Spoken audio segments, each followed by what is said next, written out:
Hello friends, welcome to another episode of Dick Small Engines. Now in this episode we're going to have a look at spark plug gapping and gapping your spark plug correctly and the tool I'll use in order to go about that. So let's go over to the bench, let's have a little butcher at what I'm on about.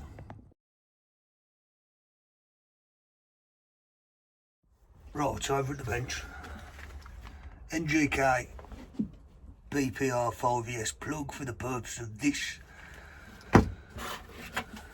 spark plug gapping tool here.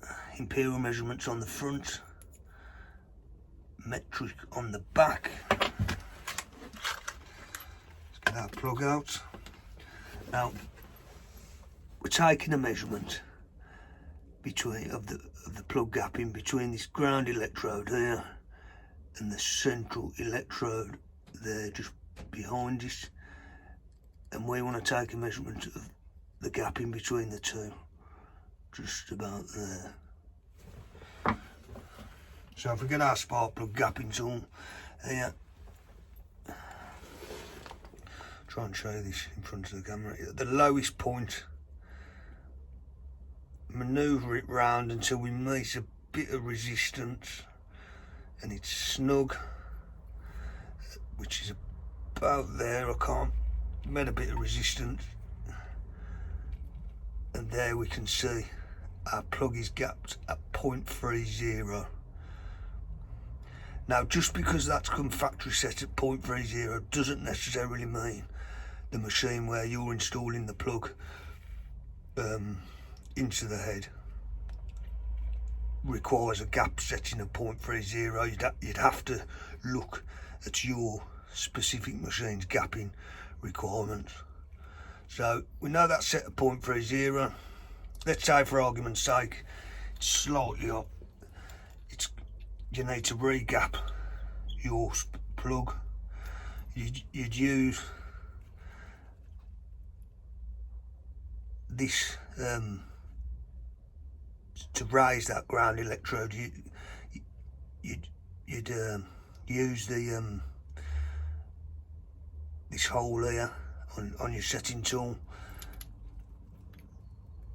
lift it under the ground electrode, bit of pressure there, and we've raised that gap there, as you can see.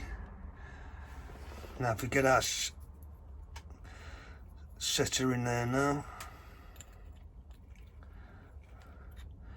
move that round until we meet a bit of resistance against where I'm trying to look while I'm doing it. Met a bit of resistance at, and it's snug fitting at about 0.45. Now if our machine requires 0.30, as a lot of small engines do, not all, but at the side of our setting tool on the ground electrode, apply a bit of pressure to bridge that gap.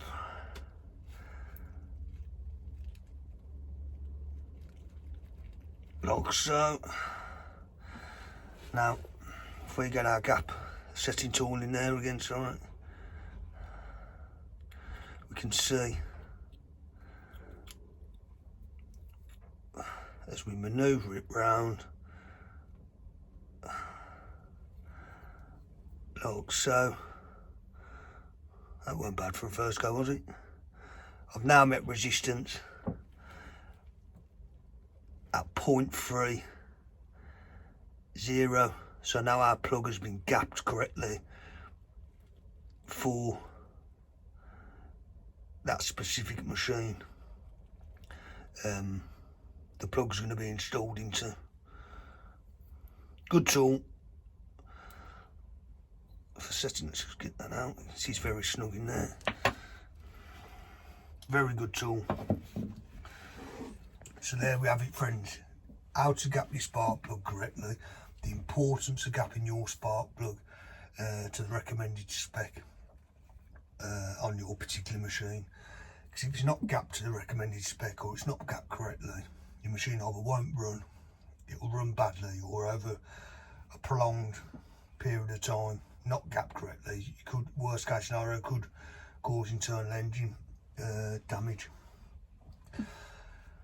So if you like this episode of Dig Small Engines, give us a thumbs up, drop a comment down in the comment section below. I have now got an Amazon wish list which is on the about page, feel free to check that out, don't feel obliged to, but it'd be greatly appreciated and help towards the growth of my channel.